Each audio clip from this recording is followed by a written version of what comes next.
발목이 부러지신 분들, 나는 그럼 이거를 수술을 해야 되나? 수술을 하게 되면은 치료는 어떻게 하는지, 재활은 어떻게 하는지 궁금해 하시는 분들이 굉장히 많으신데요. 오늘 이 영상을 보시면은 딱 한 번에 모두 정리할 수 있게 도와드리겠습니다. 나는 살짝 발목을 접질렀는데 엑스레이 찍어봤는데 뼈가 부러졌어요, 이러시는 분들이 굉장히 많아요. 발목 뼈에 대해서 먼저 알아보시면은 발목 뼈는 크게 세 가지로 구성이 되어 있습니다. 발목의 위쪽을 구성하는 경골이라는 큰 뼈가 있고, 그 옆에 발목의 외측에 있는 작고 가느다란 뼈인 비골이라는 뼈가 있습니다.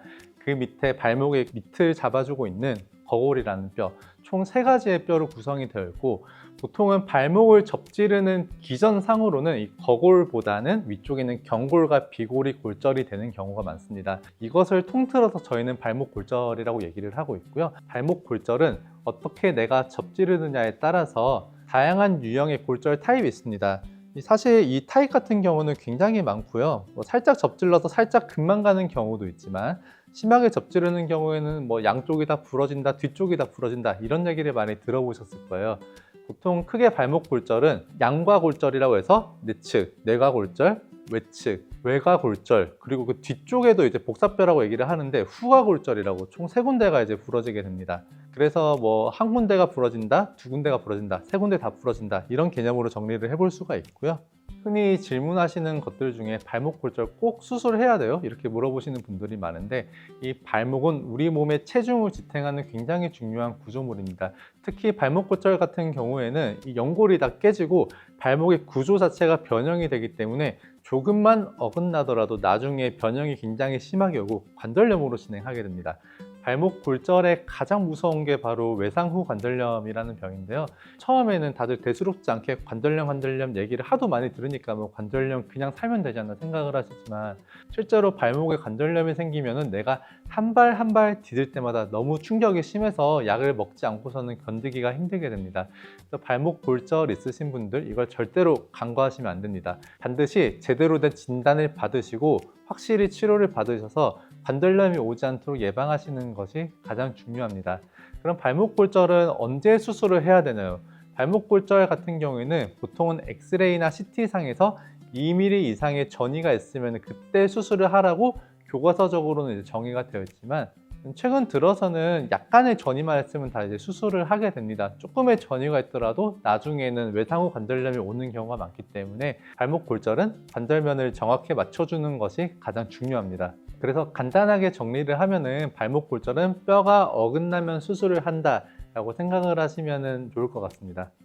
기본적으로 발목 골절 같은 경우에는 골절된 부위를 열어가지고 철심을 박아서 고정을 하게 됩니다. 한 과골절당 보통 30분 정도라고 생각을 하시면 되고요. 한쪽만 부러졌으면 보통 30분, 두 쪽이 다 부러졌으면 1시간 정도, 여러 군데가 부러졌으면 1시간 반까지도 수술 시간은 소요될 수 있습니다.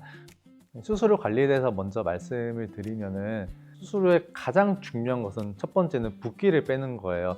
일단은 발목 골절은 처음 다칠 때부터 붓기가 있습니다. 보통 첫날에는 붓기가 심하지 않지만 다음날 한 3일 정도 되면 붓기가 정말 많이 심해지고요.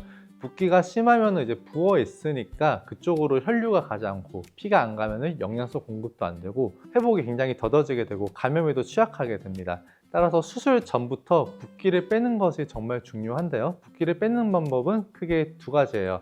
다리를 번쩍 들고 있어야 됩니다. 하지거상이라고 얘기를 하는데, 심장보다 다리가 높게 가도록 번쩍 들고 있어야 돼요. 보통 집에서 하실 수 있는 거는 완전히 누워서 베개를 두세 개 정도 받쳐가지고 심장보다 높게 가도록 다리를 들고 계시면 되고요. 두 번째로 얼음찜질, 냉찜질을 골절된 부위 쪽으로 계속 해주시면 좋습니다. 그래서 이 하지거상과 냉찜질은 수술 후에도 똑같이 하시면 되고요. 보통은 수술 후에 2주 정도는 계속 냉찜질을 해주시는 것이 좋습니다. 보통은 수술 후에는 간단한 골절은 보통 3주 정도, 좀 심한 골절, 탈구가 동반된 골절, 이럴 경우에 6주까지는 수술 후에 기브스를 해서 고정을 하시는 것이 중요하고요. 보통은 수술 후에 상처는 찔밥을 2주 정도 있다가 제거를 하게 됩니다. 발목 골절은 수술도 중요하지만 수술 후에 재활이 정말 중요합니다. 재활은 빠를수록 좋습니다. 최대한 빨리 재활을 시행해야지 근육이 위축되는 것을 막고 빠른 일상생활로 복귀가 가능하고요. 또 빠르면 3주차 때부터 재활을 시작하고 있습니다. 처음에 재활은 간단한 발목 관절 운동, 발목을 위아래로 움직이면서 가동 범위부터 늘려주게 되고요. 그게 어느 정도 진행이 되고 나서는 근력 운동, 약해진 근육을 좀 강화시켜주면서 서서히 체중을 부여하는 딛는 거를 시작하게 됩니다. 재활은 수술 후 3개월까지 진행을 하고 있고요. 빨리 회복되시는 분들은 수술하고 나서 한 달 반만 되어도 정말 많이 편해지시고 일상생활로도 바로 복귀가 가능하십니다. 발목 골절의 가장 무서운 거는 다치고 나서 발생하는 관절염입니다. 그냥 두시면 나중에 관절염으로 심하게 진행하기 때문에 반드시 전문의와 잘 상담하셔서 치료받으시고 재활 잘 받으시는 것이 중요합니다.